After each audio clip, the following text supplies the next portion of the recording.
las 5 de la tarde, hora centro en Estados Unidos. Vamos a dar comienzo a la conferencia del calendario regular del International Teleconference Program.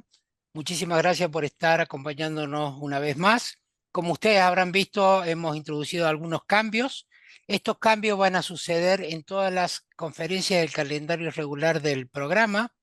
no así en las conferencias correspondientes a LAT 2024.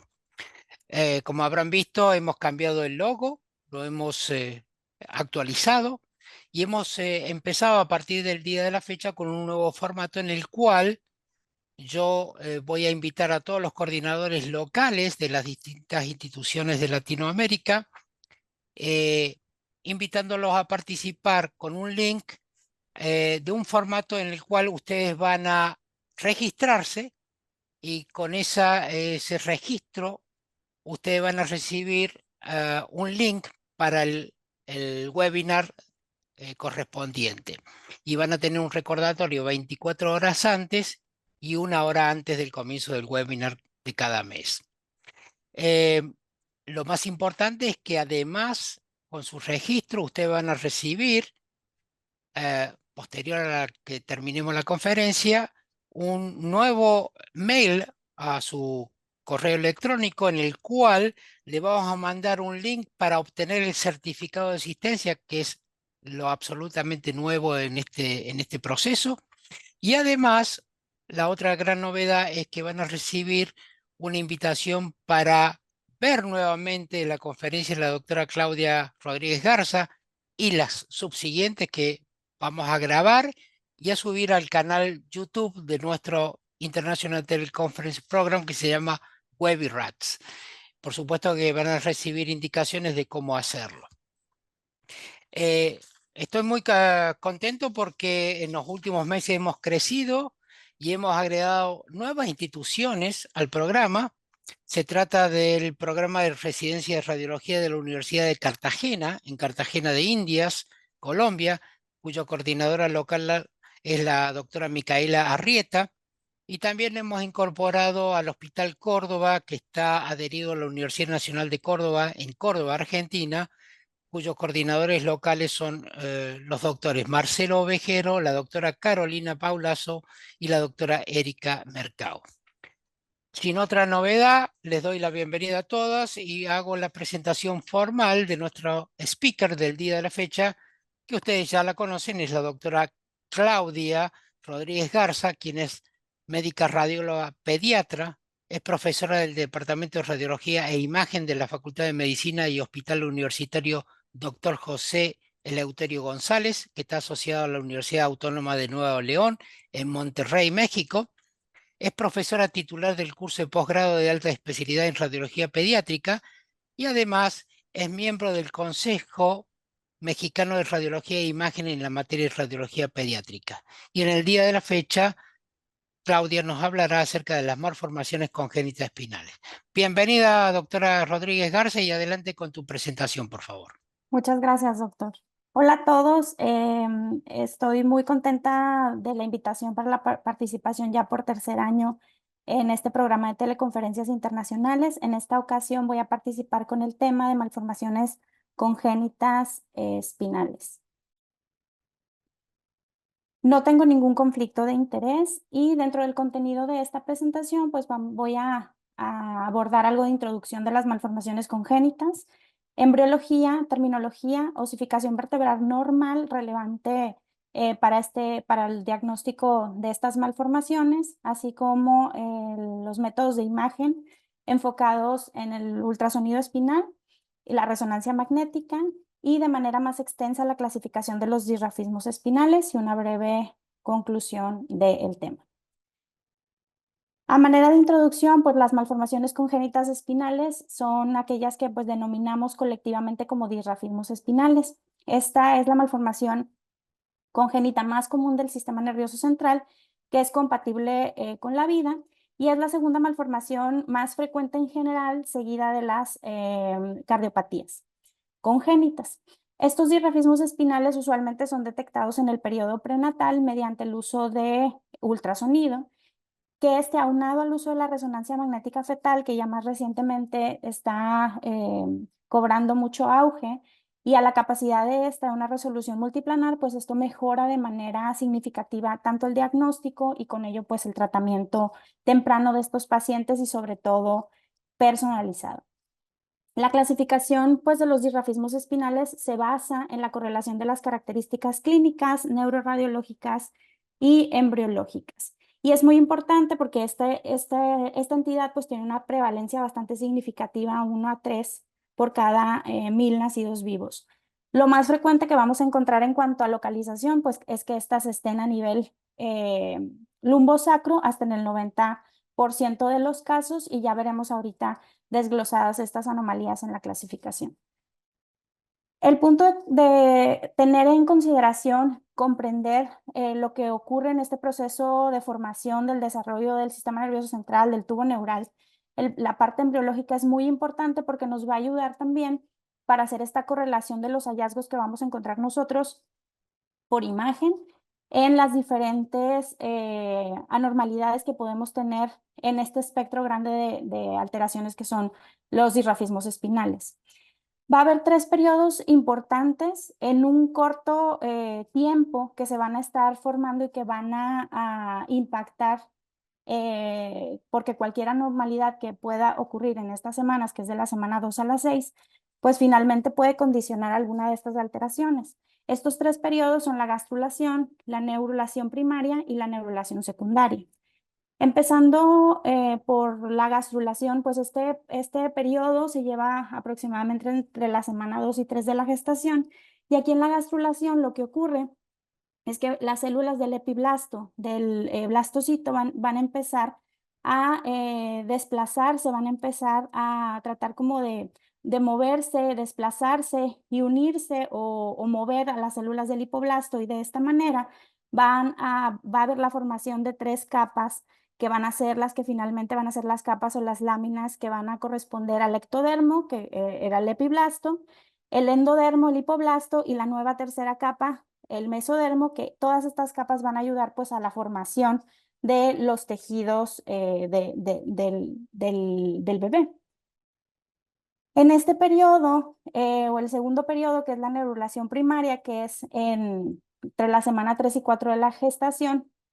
aquí va a haber una interacción entre la notocorda y lo que es el ectodermo para formar la placa neural, y que finalmente esta placa neural se va a plegar y se va a tener estas partes que sobresalen, que son las crestas,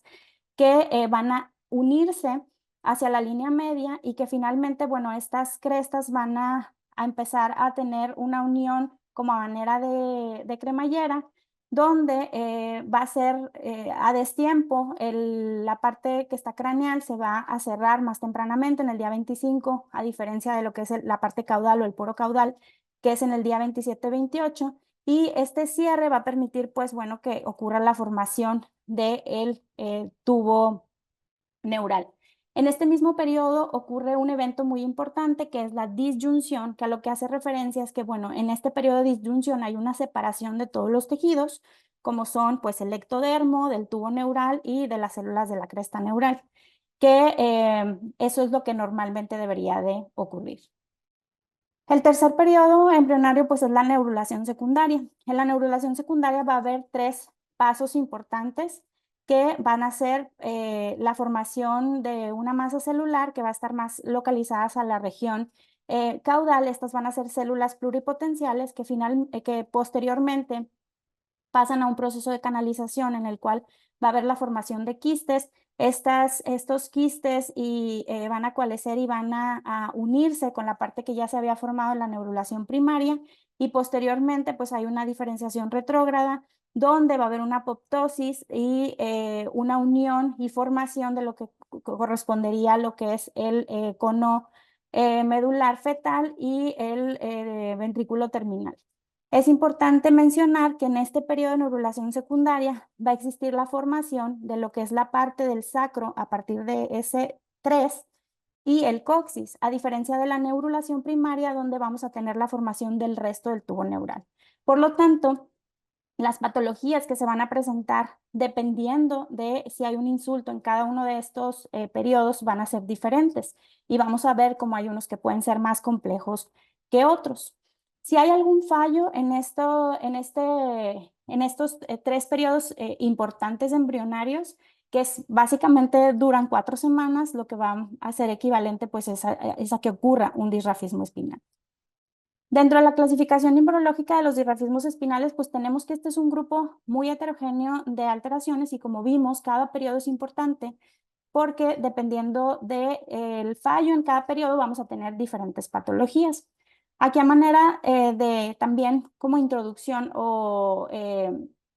pues tenemos que si hay un fallo a nivel de la gastrulación, vamos a tener una integración medial de la notocorda anormal y nos va a condicionar una diastematomelia o una formación segmentaria de la notocorda y vamos a tener disgenesias espinales o síndromes de regresión caudal. El fallo en este periodo nos va a dar anomalías o disrafismos más graves, porque es el periodo más temprano de formación. En la neurulación primaria, pues podemos tener alteración o que existe una neurulación ausente y vamos a tener aquí el grupo más de mayor porcentaje de estos disrafismos espinales, como es el mielomeningocele, el mielocele o mielosquisis, y luego sus asociaciones que puede haber también de diferentes alteraciones, como el hemimielocele o hemimielоmeningocele, que va a ser la unión de alteraciones a nivel de la neurulación primaria con gastrulación, porque en estos dos, hemimielocele y hemimielomeningocele, están asociados a diastematomelia. O alteraciones en la disyunción temprana, donde vamos a tener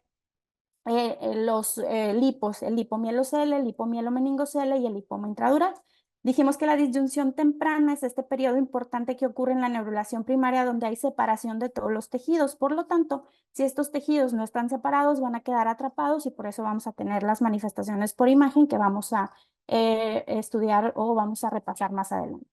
Luego también tenemos la disyunción tardía, donde o podemos tener un seno dérmico, un mielocistocele, que puede ser terminal, no terminal, o un meningocele. Y de la neurulación secundaria, que es ya esta parte terminal, donde hay más alteración a nivel sacra y coxigia, pues podemos tener alteraciones a nivel de la canalización, hay un mielocistocele terminal, un ventrículo terminal persistente, o diferenciación retrógrada, donde podemos tener lipomas del filum terminal, engrosamiento del filum terminal, o un síndrome de regresión caudal tipo 2, que es mucho menos grave que el tipo 1 que ocurre a nivel de la gastrulación. Entonces, esta sería la forma en la que podríamos clasificar embriológicamente los diferentes disrafismos espinales. En cuanto a la terminología, usualmente usamos el término de espina bífida para referirnos a estas entidades. Sin embargo, espina bífida únicamente lo que hace referencia es a que existe una ausencia de fusión ósea en los elementos posteriores de la columna. Por lo tanto, este término no incluye todo el espectro de anormalidades que realmente podemos encontrar en estas malformaciones congénitas.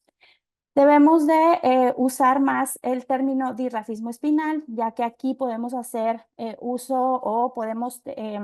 referirnos más a todo el conjunto de malformaciones congénitas espinales que vamos a encontrar y considerando que la palabra disrafismo, que es de origen griego, pues tiene su significado de que dices pues una mala y un rafe sutura. Por lo tanto, lo que hace referencia pues es a que existe un cierre o un mal cierre que podría estar un poquito más enfocado hacia las patologías que ocurren a nivel de la neurulación primaria. Sin embargo, usualmente se utilizan el término disrafismo para englobar todo el espectro de anormalidades que vamos a encontrar. Sí está bien utilizar esta terminología, por ejemplo, disrafismo espinal o disrafia espinal abierta y cerrada. Vamos a ver otras palabras o terminología que también podemos usar y ahorita veremos a qué hacen referencia, como por ejemplo la pelacoda, que es un tejido embrional, tejido neural aplanado, no neurulado, anormal y que puede tener una terminación terminal, o sea, apical o parietal o segmentada. Y también vamos a escuchar mucho el término de síndrome de médula anclada, que más es pues una constelación como de datos clínicos que pueden estar asociados en estos pacientes que tienen alteraciones de la fijación de la médula o que hay un anclaje medular. Esto sería lo correcto. No se recomienda, por ejemplo, utilizar espina bífida aperta, que usualmente se utiliza para hacer referencia a la abierta o espina bífida quística, porque lo que se visualiza en los dirrafismos espinales, sobre todo los abiertos, pues es como una especie de quiste que podemos encontrar, ni tampoco espina bífida oculta, porque espina bífida oculta haría referencia a que no vamos a ver ningún dato que sugiera la existencia de una disrafia, y usualmente lo que podemos encontrar es estigmas cutáneos que nos van a hacer sospechar que exista un disrafismo, y estos pueden estar en más de el 50% de los pacientes. Por lo tanto, disrafia espinal o disrafismo espinal sería un término que va a ser bien aplicado para este espectro de patologías, y ahorita veremos la clasificación, por qué decimos abiertas, por qué decimos cerradas y cuáles van a ser las aplicaciones de esta terminología. La placoda neural es esta parte de tejido que es tejido embrionario que va a estar aplanado, no neurulado, es tejido anormal. Y la placoda neural va a ser, la podemos ver clínicamente, por ejemplo, en los dirrafismos espinales abiertos, como son el mielomeningocele y el mielocele o la mielosquisis. Veremos más adelante las diferencias entre cada uno de ellos, pero aquí en las imágenes se representa como en el mielomeningocele esta placoda neural se expone, está adherida a nivel de la porción dorsal del defecto del saco herniario. De la misma manera en esta imagen, aunque aquí es menos aparatoso el saquito herniario meningio lleno de líquido en este mielomeningocele. Y en estos otros dos ejemplos de disrafismos espinales abiertos, que son mielocele o mielosquisis, vemos cómo tenemos un defecto donde el tejido neural o el cono, no hay un cono medular normal, está anormal, es una placoda, y esta está a nivel de la porción excavada o porción profunda del defecto. Ejemplos de estudios de imagen donde podemos ver, hacer la valoración de esta placoda, en estos casos cortes axiales de resonancia, un mielomeningocele, donde tenemos el tejido neural correspondiente a la médula y luego la placoda que va y se adhiere a la porción dorsal del defecto. En este otro caso tenemos una mielocele o mielosquisis, como sería esta imagen clínica, donde no hay una salida del tejido neural, hay una apertura de ósea y de tejidos blandos, y el tejido neural queda en la porción profunda del defecto. En estos otros casos también disrafismos, que serían lipomieloceles, donde tenemos una placoda neural que va a estar adherida al tejido graso y va a hacer esto lo llamado interfaz placoda-lipoma. En este corte axial vemos cómo está el tejido neural, la placoda neural y el lipoma adheridos a nivel de la porción interna del canal raquídeo. Y en este otro, que es un lipomielo meningocele, donde también tenemos una placoda neural, vemos cómo no hay una terminación normal de esta parte del cono medular, y aquí está unido al tejido graso y tiene también un saquito herniario, y aquí podemos ver también el ejemplo. En todos estos casos, pues va a haber una terminación, una posición anormal de la placoda del cono medular, y esto va a estar pues hacia la porción más baja, lo que llamamos pues como un anclaje medular. En cuanto a la posición del cono medular, la posición que debe tener el cono medular normalmente debe ser a nivel de L1, L2. Cualquier cono medular que esté localizado por debajo del cuerpo vertebral de L2 podemos considerarlo como anormal cuando lo estamos valorando en un paciente de manera postnatal. Se dice que esta posición del cono medular va a tener esta localización siempre ya en pacientes mayores a 2 meses, por lo tanto lo común es encontrarlo por arriba de L2. Si lo vemos a nivel de L2, podríamos mencionarlo como un cono medular de posición baja, y si lo vemos ya a nivel de L3, ese cono medular ya está con lo que llamaríamos un anclaje medular. Aquí tenemos ejemplos en sagital y en corte axial, así como la representación macroscópica pues, de la parte del cono medular, y luego podemos tener también la visualización del filum terminal, que es este tejido, un filamento, que va a tener una disposición más hacia dorsal, hacia la región sacrocoxígea. Y en estos cortes axiales, aquí el color representa el nivel, pues estamos viendo cómo nosotros observamos cómo se va gastando, cómo vamos viendo la disposición que tiene el cono medular y las raíces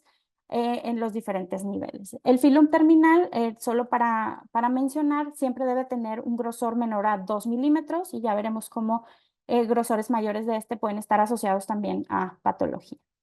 En cuanto al anclaje medular, pues como mencionaba, tener un cono medular con terminación por debajo de la plataforma vertebral inferior del E2, es decir, a nivel del E3, ya lo podemos dar como por imagen, como que ese cono medular está anclado. Sin embargo, debemos de considerar que la manifestación que tiene el anclaje medular, sobre todo cuando no hay disrafismos espinales tan severos, puede ser más como manifestaciones clínicas, neurológicas, de deterioro neurológico, alteración de la marcha, datos de vejiga neurogénica o alteraciones también para la evacuación. En los pacientes que pueden llegar a tener estas alteraciones, a veces puede tener una posición baja y el paciente estar asintomático, y aquí habría que tener cierta precaución con pues más la correlación clínico-radiológica. El hallazgo por imagen lo vemos, sin embargo, hay pacientes que no van a tener manifestaciones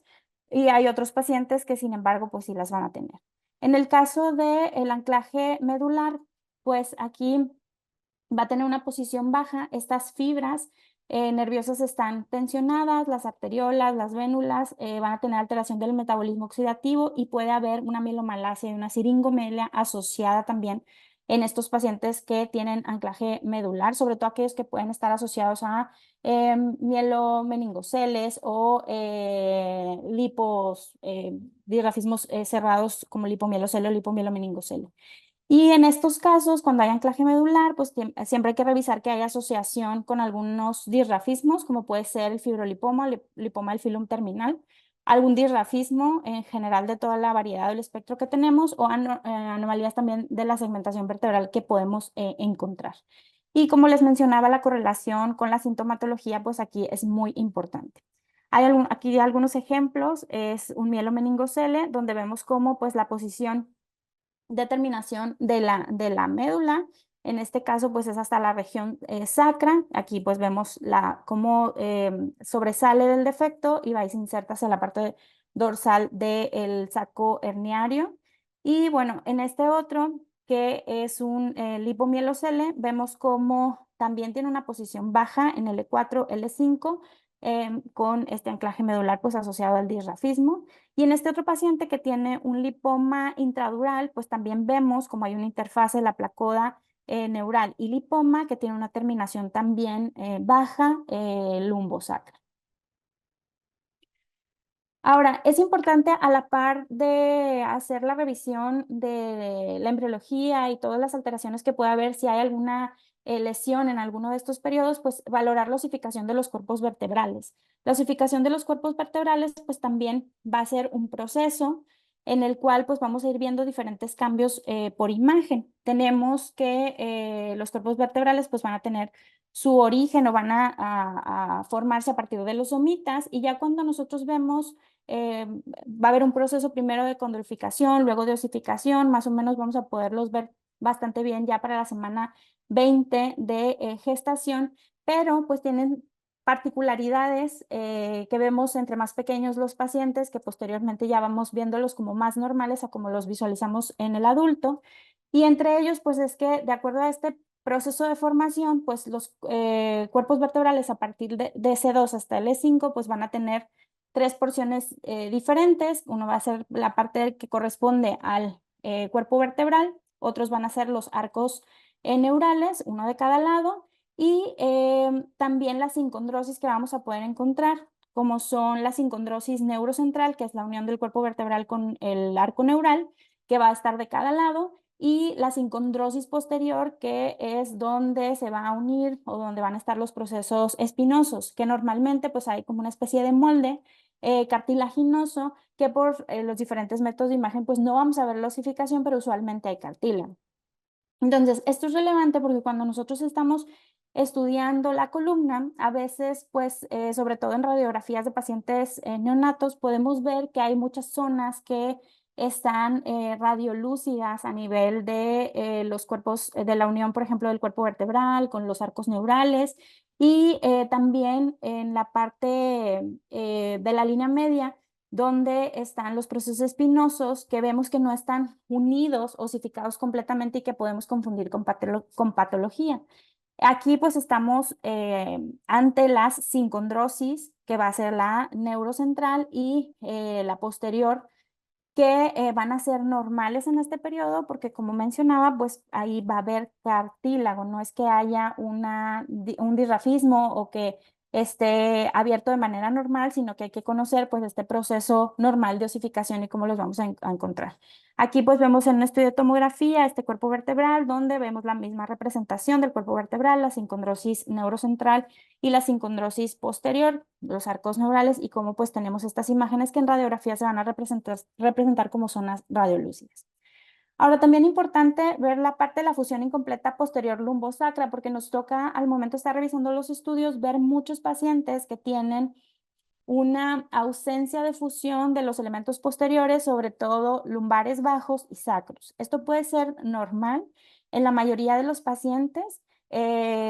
incluso en pacientes hasta de 8 o 10 años, más del 50-60% de ellos van a tener una ausencia de fusión de los elementos óseos que no es equivalente a un disrafismo espinal. Cuando están más pequeños, lo que se puede encontrar en esta zona es que pues que esté cubierto, que todavía que tenga cartílago que no está osificado. Pero ya en los mayores puede ser normal encontrar esta ausencia de fusión siempre y cuando no sea mayor a 2 a 3 milímetros, que eso sería lo normal y solamente lo podríamos consignar, pero no de ninguna manera dejarlo como un disrafismo espinal ni nada, simplemente que haya ausencia de fusión. Y aquí pues la representación de un paciente que sí tenía un disrafismo, vemos también como la posición de los arcos vertebrales pues está diferente, está más abierta y vemos pues que el contenido se continúa y en estos casos pues vemos que está normal. También al momento de hacer el volumen y ver las estructuras óseas, pues vemos que es frecuente que en esta región lumbosacra veamos esa separación de los cuerpos, de los elementos posteriores, perdón, óseos, que también es normal. Ahora, para hacer la evaluación por imagen de los disrafismos espinales, pues tenemos como métodos de imagen el ultrasonido espinal, o ultrasonido de región lumbosacra o tejidos blandos de región lumbosacra y la resonancia magnética. Entonces, esto es importante mencionar que dentro de las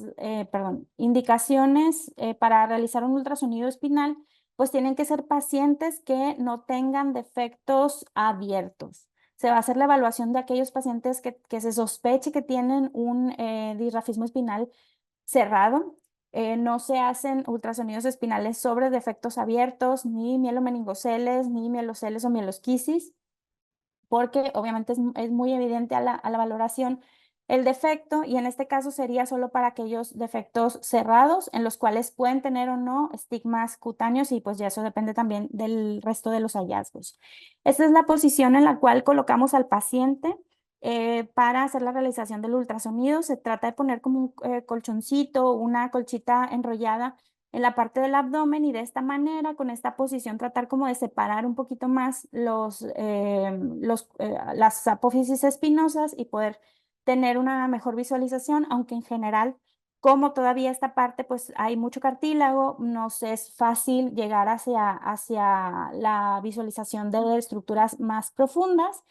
y se hace con transductores lineales. Se puede poner en esta posición al paciente si está muy inquieto, se puede estar alimentando, dar un chuponcito para tratar de tranquilizarlo. Y usualmente se solicitan estos estudios, como les mencionaba, para aquellos que pueden tener algún estigma cutáneo, en el caso de masas de tejidos blandos, mechón de pelo,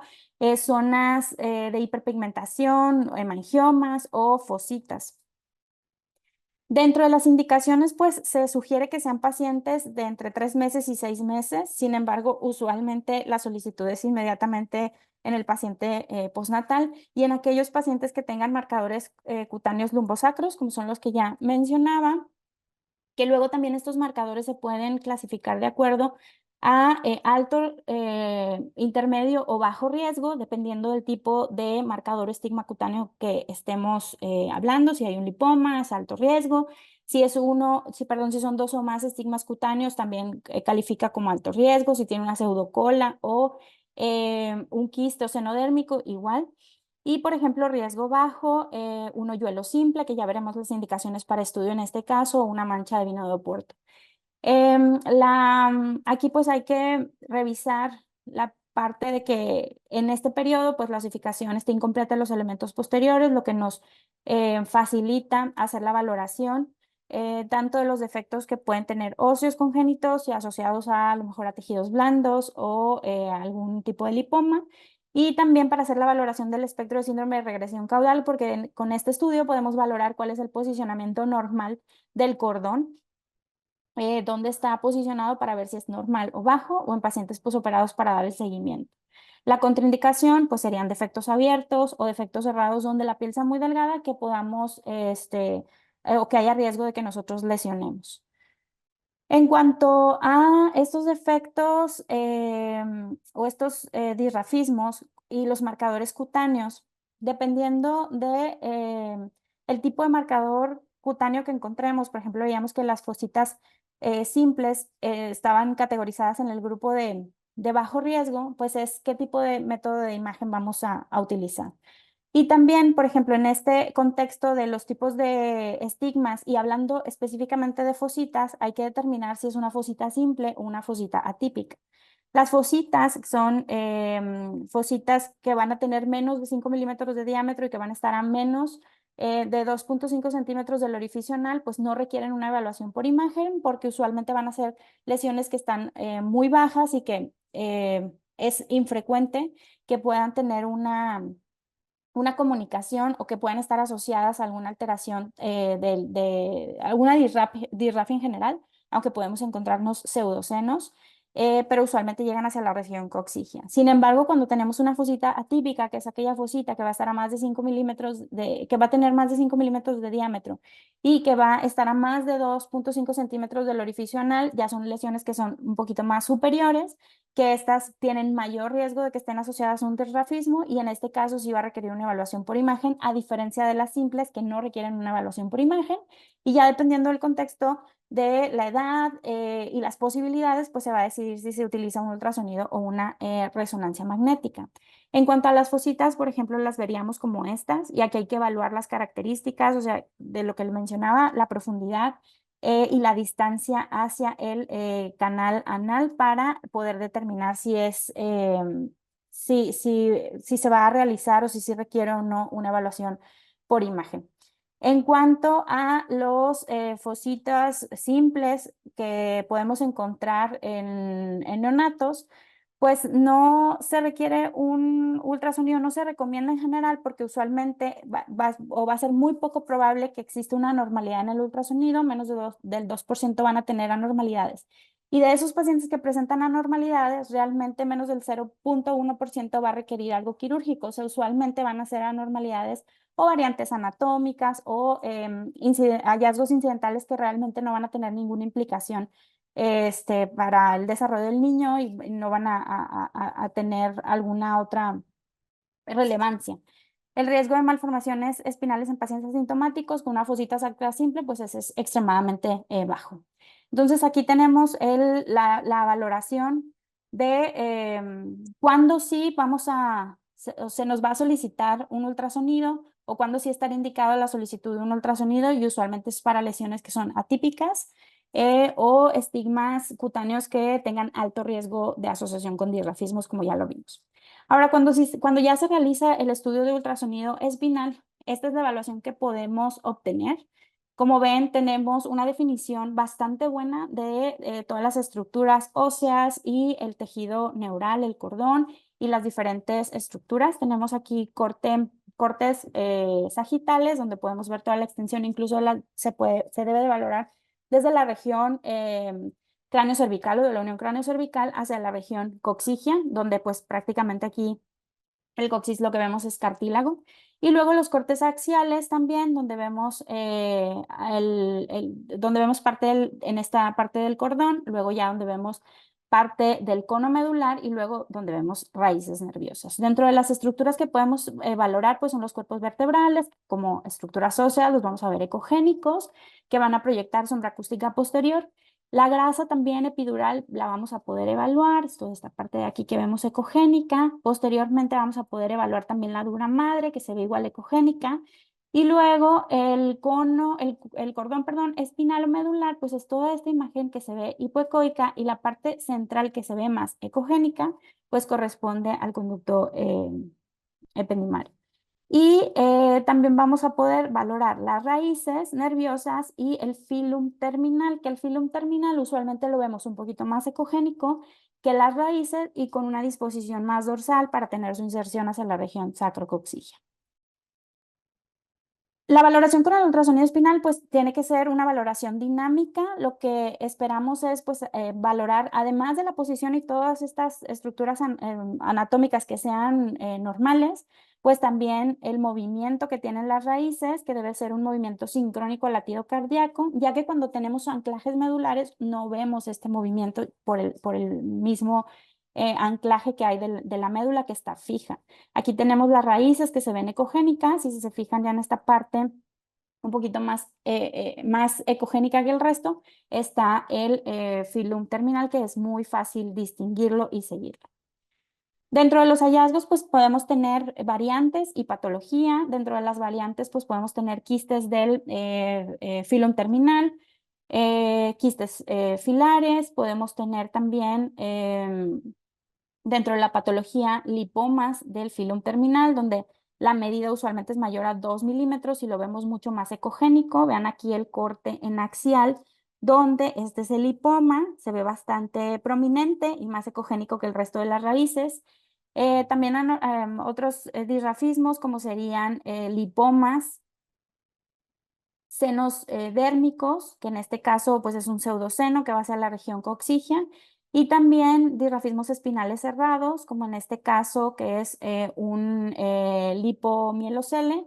donde vemos la parte ya del sacro. Vean aquí cómo el cordón el cordón medular llega hasta esta porción, se une al lipoma, que se introduce a través del defecto óseo hacia el canal raquídeo, y aquí pues está la interfase placo-lipoma. Y otros defectos más grandes, como son los mielos histoceles, que veremos más adelante. Ahora, abordando la clasificación de los disrafismos espinales o de las disrafias espinales, tenemos estos dos grandes grupos, que son los disrafismos o disrafias espinales abiertas y los disrafismos espinales cerrados. Para hacer esta distinción, pues no es necesario un estudio de imagen. Clínicamente es evidente cuando es un tipo de disrafismo, por ejemplo, abierto, posiblemente de un cerrado. El cerrado requiere un poco más de evaluación porque el espectro también es mucho más amplio, pero el abierto pues es más evidente. En cuanto a los disrafismos espinales abiertos, pues tenemos dentro de la clasificación el mielomeningocele y el mielocele o la mielosquisis. La mayor parte de los disrafismos espinales, más del 90%, van a ser disrafismos espinales abiertos y la mayoría de ellos van a ser mielomeningoceles. En cuanto a la terminología de mielocele y mielosquisis, usualmente el mielocele se describe o se deja este término cuando nosotros vemos que la placoda neural queda a nivel o al ras de lo que sería la piel. Y la mielosquisis cuando la placoda está en la porción como un poquito más hundida hacia la porción más excavada del defecto espinal. Sin embargo, usualmente se utilizan estos términos para hacer referencia a la misma entidad, mielocele o mielosquisis. Estos defectos pues van a ocurrir a nivel del periodo embrionario de la neurulación primaria, cuando hay una neurulación ausente entre la semana 3 y 4 de la gestación. Esta pues es la disrafia espinal abierta más frecuente. La localización es usualmente lumbar baja o sacra alta y va a tener una alta asociación hasta el 90% con la malformación de Chiari tipo 2, así como también puede tener otras anormalidades asociadas como es escoliosis, anomalías de segmentación vertebral, diastematomelias, syrinx o anclaje medular. Y el déficit neurológico aquí usualmente va a ser secundario, per se al mismo defecto, a la misma malformación congénita. Sin embargo, también que como se trata de un defecto abierto, la placoda o este tejido neural va a estar expuesta y va a condicionar tanto un trauma físico como químico por el efecto abrasivo que tiene el líquido amniótico. Entonces esto daña aún más esta parte del tejido neural y pues está con mayor asociación a déficit neurológico. En este caso, la placoda en el mielomeningocele, la placoda neural sobresale a través de la superficie de la piel y esto va a ser secundario a la expansión del espacio subaracnoideo y se va a disponer usualmente a nivel de la línea media y se adhiere hacia la porción dorsal del saco meningio herniario. Aquí algunos ejemplos de pacientes con mielomeningoceles, pues es radiografías, tenemos AP y lateral, donde a veces vamos a observar sacos meningios en el mielomeningocele más pequeños y no va a ser tan evidente la disrafia o este disrafismo que vamos a visualizar por las radiografías, pero hay que tener en consideración que usualmente la distancia que vamos a encontrar entre los pedículos de los cuerpos vertebrales debe ser similar en todos los niveles y cuando vemos una apertura o que hay una mayor separación entre estas regiones o entre estas porciones, podemos sospechar o es uno de los hallazgos que podemos encontrar. Es mucho menos frecuente encontrar hallazgos en la radiografía lateral si no tenemos un saco o ver densidad de tejidos blandos lumbosacra más marcada, porque pues usualmente esta parte, tanto en los que no tienen disrafismo, los vamos a ver con un poquito pues de ausencia debido a que pues es cartílago en esa porción. Ya en los pacientes mayores, pues es mucho más fácil ya ver que pues su osificación es un poco más completa, ver más evidente esta disrafia, donde vean aquí el cuerpo vertebral normal, los pedículos, y luego tenemos desde L3 este disrafismo que está muy amplio, que es lumbosacro. La radiografía es de este mismo paciente ya en su estudio por resonancia magnética, donde lo que vamos a tener o lo que representa esta patología por imagen, pues es la presencia de un defecto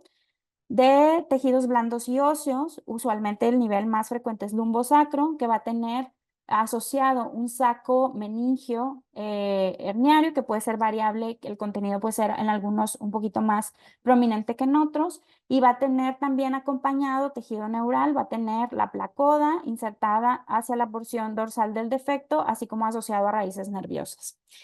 Al hacer la visualización del mielomeningocele, pues nos damos cuenta que este recubrimiento meningio es muy delgado y eso nos va a ayudar también para hacer diagnósticos diferenciales de otras entidades, como veremos más adelante. Cuando hacemos cortes coronales sobre el defecto, lo que podemos encontrar pues es la placoda y vemos cómo las raíces se disponen como de manera más circunferencial y hace este signo que se conoce como rueda de Rantes. Este es otro ejemplo de mielomeningocele, pero estos, bueno, son dos ejemplos, son prenatales, donde tenemos diferentes cortes axial coronales y sagitales. Vemos los mismos hallazgos, el defecto de fusión óseo de tejidos blandos, saco coronario meningio, vean lo delgadito que es el contorno de ese saco y vemos también la presencia del tejido neural que se sale del borde de la piel y el tejido óseo y pues se inserta hacia la porción dorsal en la placoda. Y en este otro paciente vemos el tejido neural un poquito más evidente y vemos también un saco herniario con la pared muy delgada. En ambos casos, mielomeningoceles. El mielomeningocele tiene también otras asociaciones o otros hallazgos que vamos a encontrar. Entre ellos son que clásicamente está descrito a nivel de cráneo, que va a haber una depresión de los huesos frontales y es lo que tenemos o llamamos como cráneo en limón. Y también a nivel de la fosa posterior, debido al Chiari o a la ventriculomegalia que también va a estar asociada, va a tener una fosa posterior pequeña, el cerebelo se aplasta un poquito y se hace este signo como signo de la banana. Y como les mencionaba también, las alteraciones en general del Chiari con disminución del espacio subaracnoideo y que podemos tener también herniación del tejido cerebeloso que van a estar acompañando en la mayoría de los casos a los pacientes con mielomeningocele, o que es muy característico de esta entidad. Aquí hay un ejemplo, una representación de lo que sería de manera prenatal a la semana 36-38, cómo veríamos o cómo deberíamos de ver normalmente la fosa posterior, el tallo, el cerebelo, el cuarto ventrículo, el espacio subaracnoideo en general, y esta es una resonancia magnética fetal también en la semana 32, donde vemos que está totalmente disminuida de tamaño la fosa posterior, ya no hay espacio subaracnoideo, vemos como el tentorio tiene una inserción muy baja y el tejido cerebeloso pues está herniado hacia la región cervical. Entonces pues hay un Chiari con todos sus hallazgos. Este es otro paciente, este es postnatal, donde igual vemos inserción baja del tentorio, vemos el descenso amigdalino, disminución tanto del espacio araneudo como del cuarto ventrículo, y la asociación que hay también en el Chiari con en el mielomeningocele, Chiari y la ventriculomegalia, ya que va a haber una alteración de la dinámica del líquido cefalorraquídeo que secundariamente nos va a condicionar esta dilatación ventricular, pues secundaria a esta obstrucción que se puede condicionar por el descenso del cerebelo. Otro ejemplo de mielomeningocele, vemos los mismos hallazgos, vemos como en la radiografía hay como una separación un poquito mayor, discreta, de los elementos óseos o posteriores que sugieren esta parte que está ausente, que hay una disrafia, y luego en la resonancia tenemos diferentes secuencias, pues vemos el saco meningio, vemos la posición baja de el tejido de la médula y luego que va hacia la porción dorsal del defecto, la placoda. Vean cómo hay una ventriculomegalia muy significativa. Bueno, ya en este caso postnatal sería hidrocefalia. Y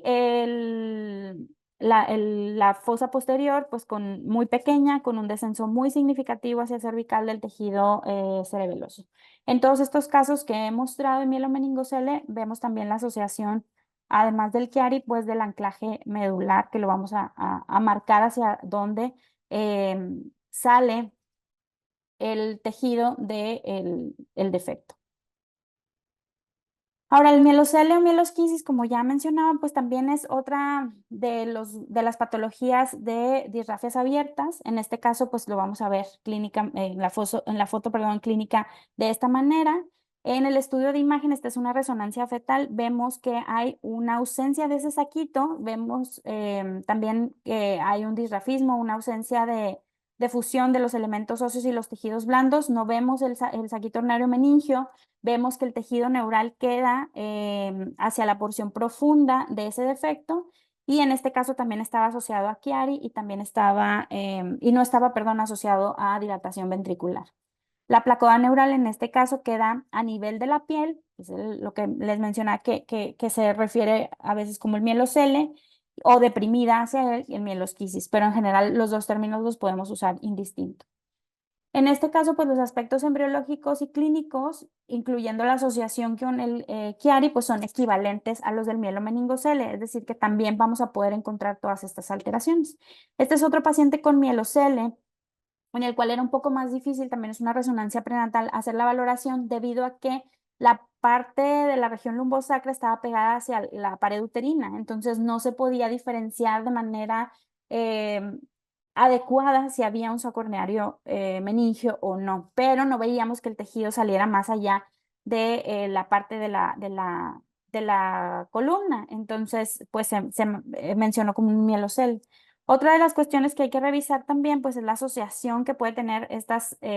malformaciones o este espectro de alteraciones con otras malformaciones del sistema nervioso central. En este caso, pues, teníamos la ventriculomegalia, pero además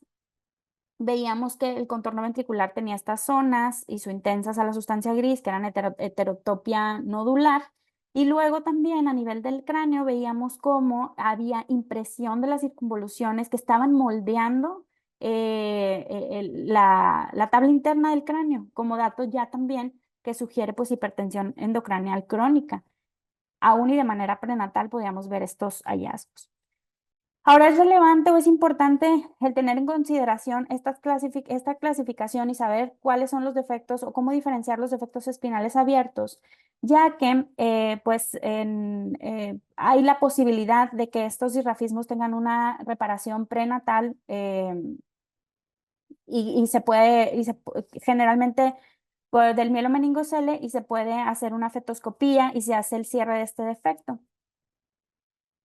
Usualmente es importante el diferenciarlos porque para poder que el paciente sea candidato a este procedimiento, pues tienen que ser pacientes menores de 26 semanas de gestación que tengan disrafismos espinales que sean abiertos, es decir, mielocele o mielomeningocele, y que no tengan otras alteraciones asociadas. Por eso también la relevancia de los hallazgos que podemos encontrar en el estudio de resonancia magnética fetal que pueden ayudar a definir si los pacientes son candidatos o no para este procedimiento.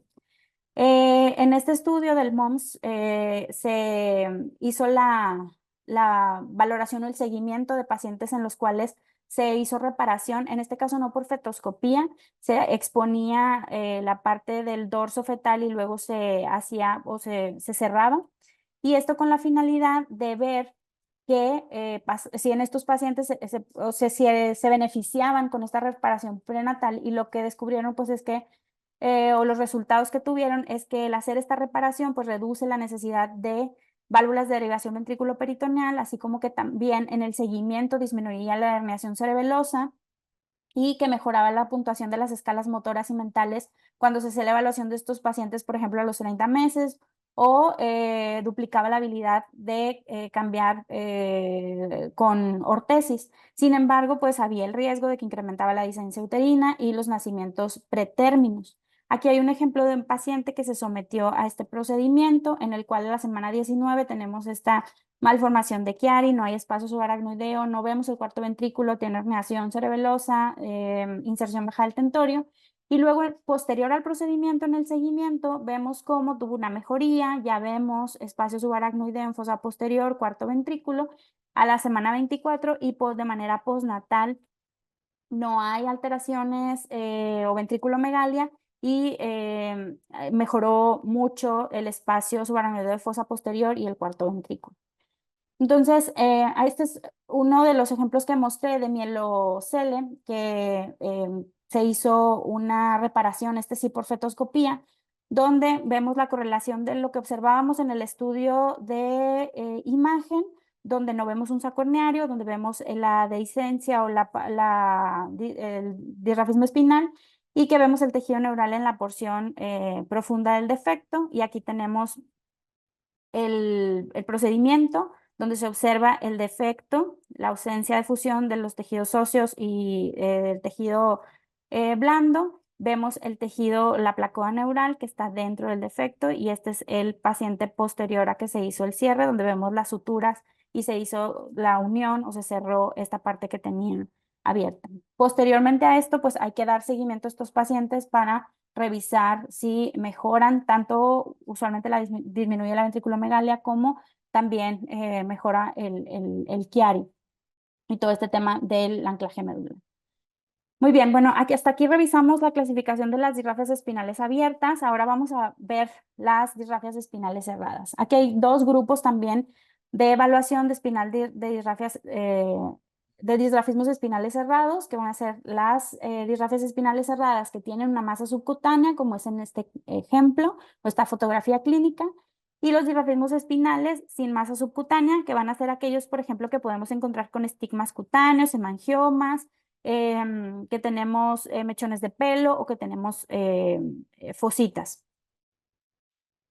Vamos a empezar con los que tienen masa subcutánea, y en este caso pues tenemos el lipomielocele, el lipomielommeningocele y el meningocele, que van a estar dentro de este grupo, así como el mielocistocele terminal, que usualmente el mielocistocele que estos son defectos de neurulación primaria. Aquí pues hay una disyunción temprana tardía entre la semana 3 y 4 de la gestación. Y el mielocistocele podemos referirnos a él en cuanto a si es terminal o no terminal, dependiendo de dónde está localizado. El terminal usualmente es en la región lumbosacra, y cuando tenemos un mielocistocele terminal hablamos de un defecto en la neurulación secundaria, a diferencia del no terminal, que tiene una posición más superior, que puede ser torácico o cervical. Sin embargo, es rarísimo la presentación en esa localización. Ahora, de estos disrafismos espinales cerrados con masa de tejido celular cutáneo, tenemos el lipomielocele o lipomielosquisis, en el cual pues lo que vamos a tener es la alteración o la falla en la disyunción, donde va a haber una masa de tejido graso en la porción lumbosacra,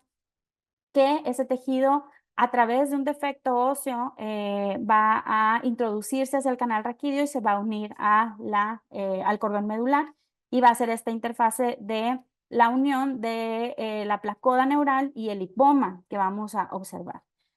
Para diferenciar un lipomielocele de un lipomielomeniнгocele, pues es muy importante ver dónde está esa placoda. Si la placoda está por dentro del canal raquídeo, como lo vemos aquí,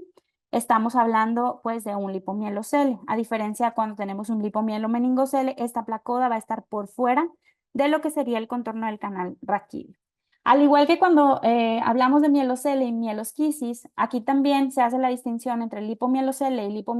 lipomielosquisis, dependiendo de dónde está localizada la placoda. Usualmente el hipomielocele lo que hace referencia es que la placoda puede quedar incluso hacia la parte donde vemos la apertura o la ausencia de elementos óseos, el contorno que sería de la columna, y la lipomielosquisis más profunda, como sería en este caso, pero usualmente igual son términos que se pueden usar de manera indistinta.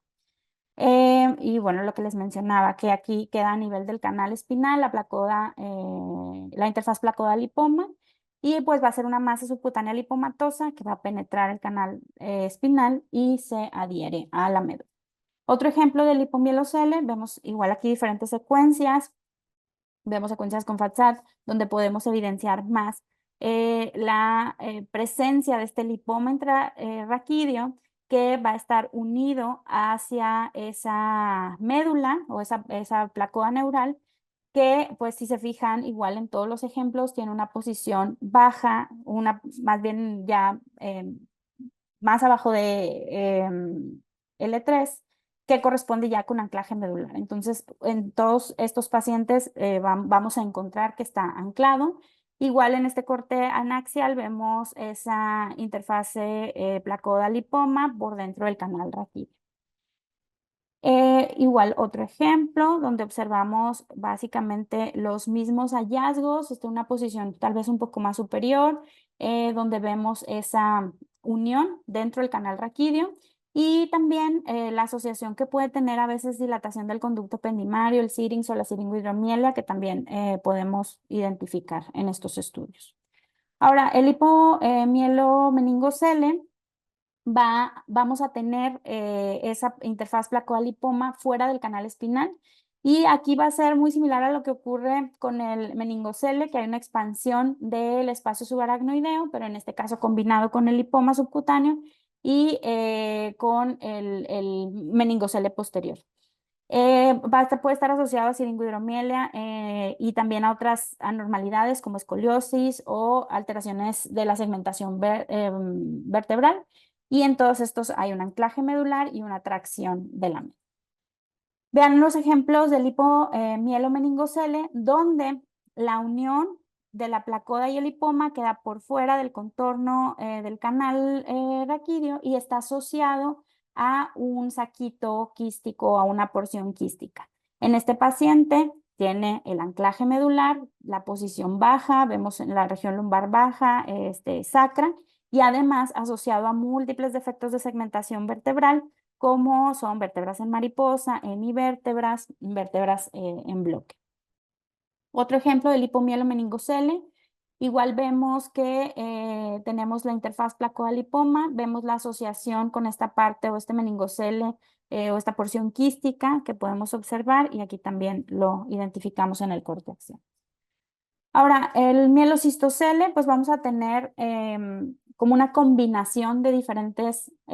malformaciones. En el mielocistocele va a haber una herniación de un sírix que va a ser terminal, o sea, que va a haber una cavidad hidrosiringomiélica en un meningocele posterior, y esto va a estar a través de un defecto espinal. Entonces, este sírix va a comunicar con el canal central, que usualmente lo vamos a ver dilatado, y el meningocele va a comunicar con el espacio subaracnoideo, pero estos en sí, el sírix y el meningocele, no se comunican. Llamamos mielocistocele terminal cuando esté localizado en la región lumbosacra o no terminal cérvico-torácico, como ya les mencionaba. Y aquí pues va a haber una incapacidad del líquido cefalorraquídeo para salir del tubo neural, lo que va a condicionar una dilatación quística severa de un ventrículo terminal que va o que disrumpe el mesénquima que lo va a recubrir. Y usualmente lo que tenemos en los mielocistoceles, este es un caso de mielocistocele terminal, son masas de tejido subcutáneo bastante prominentes. En este paciente vemos estos tejidos blandos o esta masa de tejidos blandos en la región lumbosacra, y también podemos ver alteración a nivel del sacro, que lo vemos lateralizado hacia la izquierda. Y este es el estudio de tomografía donde podemos ver todas estas imágenes quísticas, el defecto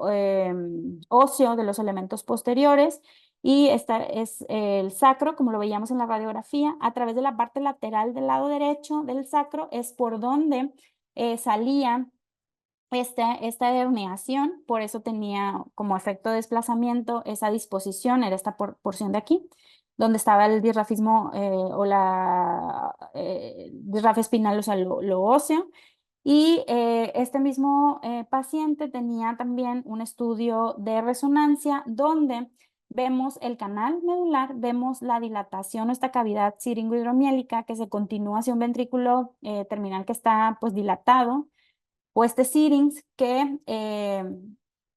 es como esta porción quística y luego está asociado a otra porción quística que no comunica, que corresponde al meningocele, que este sí tiene comunicación con el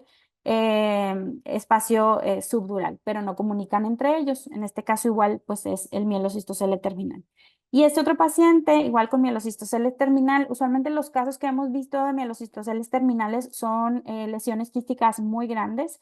Vemos igual la dilatación del conducto, donde sobresale una parte quística, y luego vemos este quiste que no comunicaba con otro quiste, igual se consignó como un mielocistocele terminal. Ahora, la importancia en la evaluación del estudio de resonancia magnética fetal de este tipo de disrafias es porque la imagen a veces puede ser muy similar al mielomeningocele. Entonces, la pregunta cuando envían a estos pacientes pues es caracterizar las lesiones, porque este es un defecto cerrado y el mielomeningocele es un defecto abierto, y para las pacientes que son candidatas a cirugía fetal de reparación, pues tienen que ser defectos abiertos. Entonces, una de las pistas que podemos encontrar es que usualmente cuando vemos el saco meningio en el mielomeningocele es muy delgadito, casi imperceptible, que lo podríamos como delimitar con la punta de un lápiz. Y en el mielocistocele terminal es importante ver las secuencias adicionales, porque vamos a ver que el tejido que recubre es más grueso, la pared es más gruesa, y podemos ver también pues que se continúa con la grasa, o que está contenido en grasa en tejido subcutáneo, o sea, es un defecto cerrado.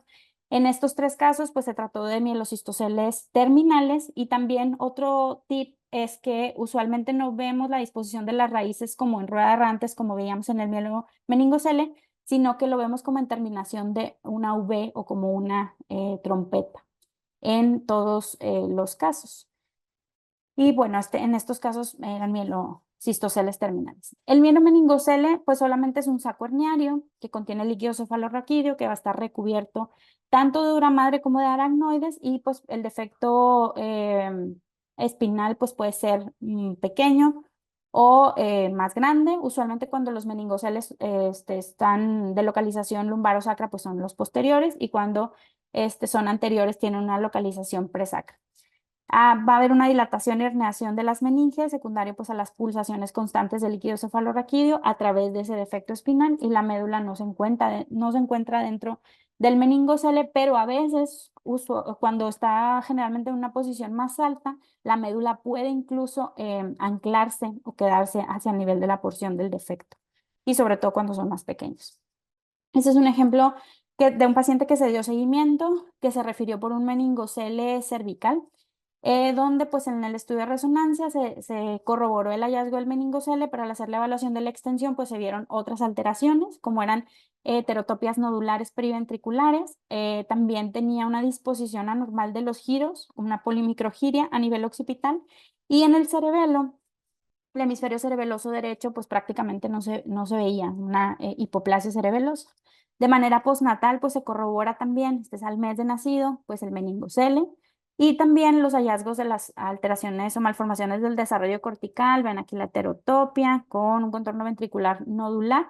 Vean aquí isointensas a la sustancia gris, y también la disposición de los giros anormal. Aquí igual muy representada la heterotopia, y aquí la hipoplasia cerebelosa. Este paciente se dio seguimiento posterior, y bueno, pudimos tener acceso dentro de los estudios que solicitaron a reconstrucciones, a tomografías con reconstrucciones óseas, donde pues ahí vemos el defecto posterior, y pues igual las malformaciones asociadas del sistema nervioso central. Ahora, dentro de esta clasificación de disrafias espinales cerradas, ahora vamos a hablar de las que no están asociadas a masa de tejidos subcutáneos, que como les mencionaba, podemos tener estigmas cutáneos, y estas pues pueden ser la disgenesia espinal segmentaria o el síndrome de regresión caudal, que usualmente este pues es un proceso de alteración en la gastrulación. O también podemos tener la diastematomelia, que igual es en gastrulación, la alteración, senos dérmicos, ventrículo terminal persistente, neurulación primaria, disyunción tardía, donde vamos a tener esta alteración, o también neurulación secundaria, el ventrículo terminal persistente, y los lipomas del filum, el lipoma intradural, engrosamiento del filum terminal, el síndrome de regresión caudal, que usualmente también son pues todas estas asociadas a neurulación secundaria, diferenciación retrógrada. Como vemos, son muchas dentro de esta clasificación de disrafismos cerrados sin masa subcutánea. Hay otras clasificaciones que las catalogan como complejas y como simples, porque el espectro de hallazgos que vamos a encontrar en una de ellas son muy variables, igual también las implicaciones clínicas y médicas. Dentro de los complejos o estos defectos más tempranos de la gastrulación, pues tenemos disgenesias espinales segmentarias. En este paciente que fue referido por disrafismo espinal abierto, que sí lo tenía, mielomeningocele, pero además observamos que había una alteración en la disposición a nivel de la región lumbosacra, y el sacro tenía también anormalidad morfológica. Vean aquí la posición que tenían los riñones era muy baja. Y dentro de los defectos que pudimos encontrar también otras asociaciones era que en cierto nivel veíamos una duplicación del cordón, o sea, teníamos dos semicordones. Entonces hubo también la asociación con una diastematomelia. Entonces, de estos hallazgos que podemos encontrar o que debemos de buscar en los disrafismos, pues son muy diversos. A veces se sobreponen las diferentes alteraciones que se pueden encontrar en las diferentes etapas, y podemos encontrar diferentes en un mismo paciente, diferentes alteraciones en algún periodo embriológico, embrionario específico en diferentes, en el mismo paciente. Como vemos, pues asociado igual a un anclaje medular, vemos también lo que característicamente observamos, que es la ventriculomegalia y las alteraciones a nivel de la fosa posterior. Otra de las alteraciones que podemos encontrar, que también se considera como dentro de las complejas, es el síndrome de regresión caudal, que aquí pues es una constelación de anormalidades del crecimiento y del desarrollo, así como también de los tejidos blandos, y pues podemos tener desde anormalidades torácicas, lumbares, sacras, malformaciones en general genitales, renales, pulmonares o malformaciones anorrectales. Esto se va a dividir en tipo 1 y 2, y esto va a depender de la gravedad que podamos encontrar. El tipo 1 usualmente son defectos que van a estar mucho más superiores, torácicos, y que van a tener muchas alteraciones asociadas. En este caso, vean cómo tiene terminación a nivel de T10, ya no vemos el resto de la columna ni tampoco vemos el sacro. También pues hay alteraciones o puede haber alteraciones renales asociadas. El tipo 2 es más distal, que generalmente algunos autores lo manejan como que puede ser por abajo de S2, S3 y otros que puede tener alteración en general de solamente el sacro y puede estar asociado a otras alteraciones, en este caso un lipoma del filum terminal. Este es un ejemplo de síndrome de regresión caudal, este es un tipo 1, vean en la radiografía, lo que llama la atención pues es la ausencia del sacro y la unión de los ilíacos. Y luego si nos vamos hacia la valoración de la columna, pues también teníamos ausencia de la región lumbar y pues el sacro. Dentro de la valoración por tomografía, vemos la terminación en este otro paciente a nivel de L2, vemos ausencia de sacro, vean la alteración morfológica de los ilíacos, incluso con una fusión de los mismos. Y además del síndrome de regresión caudal, en este paciente en particular, igual al hacer la evaluación completa, pues se vio una separación o dos semicordones con una diastematomelia. De la diastematomelia, pues es la duplicación segmentaria incompleta de la médula espinal, en la que cada hemicordón tiene solo un conjunto de raíces nerviosas tanto anteriores y posteriores, y usualmente lo vamos a ver en un segmento, puede ser un segmento corto, donde veamos la división en el coronal y la separación de los hemicordones. Podemos valorarlo también por tomografía o por ultrasonido. Generalmente está más asociado a estigmas cutáneos como mechones de pelo, sobre todo en región torácica. Y igual es en estos casos donde esos semicordones, alguno de ellos puede tener otra asociación de malformación como una mielocele o mielomeningocele, y es cuando lo acuñamos como hemimielocele o hemimieloningocele, pero esto es súper raro.